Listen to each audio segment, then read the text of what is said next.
harder action is desired, and I'm sure people who are responsible must be planning one. Okay, let's Uh, take it a separate time. Fair enough, because I can imagine reasonable frustration. But, ladies and gentlemen, for you watching the broadcast wherever you are, please be aware that there are certain things we just don't know and have not been informed yet. So, what countermeasures have actually been taken yesterday, we are stone silent on. Okay, some have been taken yesterday. We've only publicly revealed that we've taken out one more air monitoring facility of the Pakistani Air Force. That's all we publicly revealed. Some actions have happened yesterday. Yesterday, a lot of people had gone ballistic that we have moved in tanks and we have blown up Karachi, which was all a bit premature. So let's be cool. Of course, we are frustrated. Your blood is boiling, so is mine. Okay, my blood is really boiling about the IMF thing. Sumit, now I'm going to discuss best case scenario. I'm going to I will play devil's advocate to my own gut instinct, and that is telling me that, all right, if the Americans were speaking to the Pakistanis, one of the proponents of the deal would have been that the IMF loan will go through. You'll get the money in return for a de-escalation. So I'm being devil's advocate to my own reasonable anger and saying that, yes, if the Pakistanis were speaking to the Americans, they would have said, okay, you have to please ensure that we get the $2.3 billion, and then there might be other terms and conditions to a de-escalation. So that could be the case as well. Rishabh ji, thank you for having me on your show. If you look at America today, it's a pretty broken house today. Harvard University is compromised, Homeland Security Department is compromised, borders are compromised. Is there anything in place which Trump has not to fix? It's pretty much a wild house right now. And Barron Trump tweeting a couple of days back and saying, Obama, get out of the White House, get away from the foreign policy. So if you look at the Trump administration today, there are a lot of things which are broken within America. In such a situation, a $2.3 billion loan going may or may not be a deal what Americans have cut through.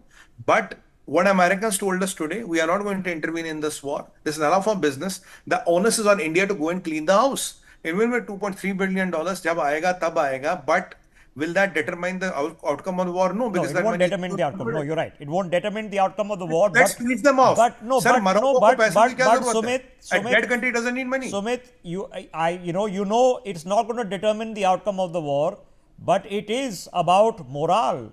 It is about mind space. It is about what they'll come and tell the Pakistani people. They are going to call it a massive victory because it is survival for them. They'll say that this is proof that the world which is funding us is supporting us. So let's not also underplay that, yes, you and I know that $2.3 billion ain't going to shake any onions in terms of the anti-aircraft fire that is going on the present moment.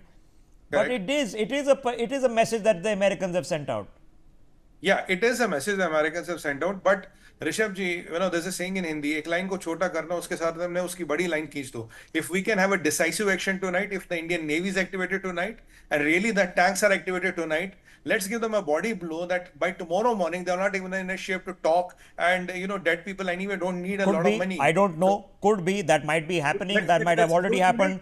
But I have to argue that might also never happen. So let me take the other side of the argument with General Asthana. General Asthana, let us, for the sake of argument, take on the other side. And the other side is telling us that in the last couple of hours, a very brief visit from New Delhi, and this means that an air corridor has been provided to a Bombardier jet to travel from New Delhi to traverse into Pakistani airspace, whether it's by sea or directly across the border, I don't know, at a time just preceding the bombardments and the attacks. That Bombardier jet has then gone and proceeded to Rawalpindi, and now it's on the way back to Riyadh. I can only conclude that there's only one individual who could have been possibly using that jet right now, is sitting on board that jet right now, and that's the delegation from Saudi Arabia, including the Deputy FM. So they've met Shehbaz Sharif only for a short period of time. Marco Rubio has just told us that he has spoken with both sides, both Delhi and Islamabad. So something is going on. It's daylight hours in the United States right now, and the IMF has cleared the Pakistani loan, which I can reasonably argue, away from my anger and frustration, that if the Pakistanis wanted a deal, this would have been part of their demand list, that you give us the money from the IMF. Now, is there a possibility that the reverse happens? That whatever had to happen has happened, and tonight might well be the last night? No, I don't. I don't contribute to this for the simple reason, because as far as Pakistan is concerned, if the deal is, if I have to agree with you, if the deal is that okay, you take the money and de-escalate, then I think we have lost the game. Because as far as their de-escalation is concerned, we I think we started off to punish them, not to repeat a terror again and not to de-escalate. The issue is, it's not that I am a warmonger or I want to action to be taken, but uh, the signals and the responses of these drones do not indicate that they have been punished enough or they have been punished at all.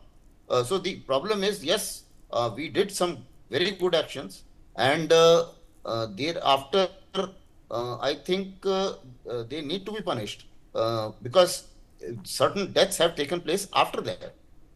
Now, how can you forget? You have lost four, five soldiers today. We've lost about 16, 17.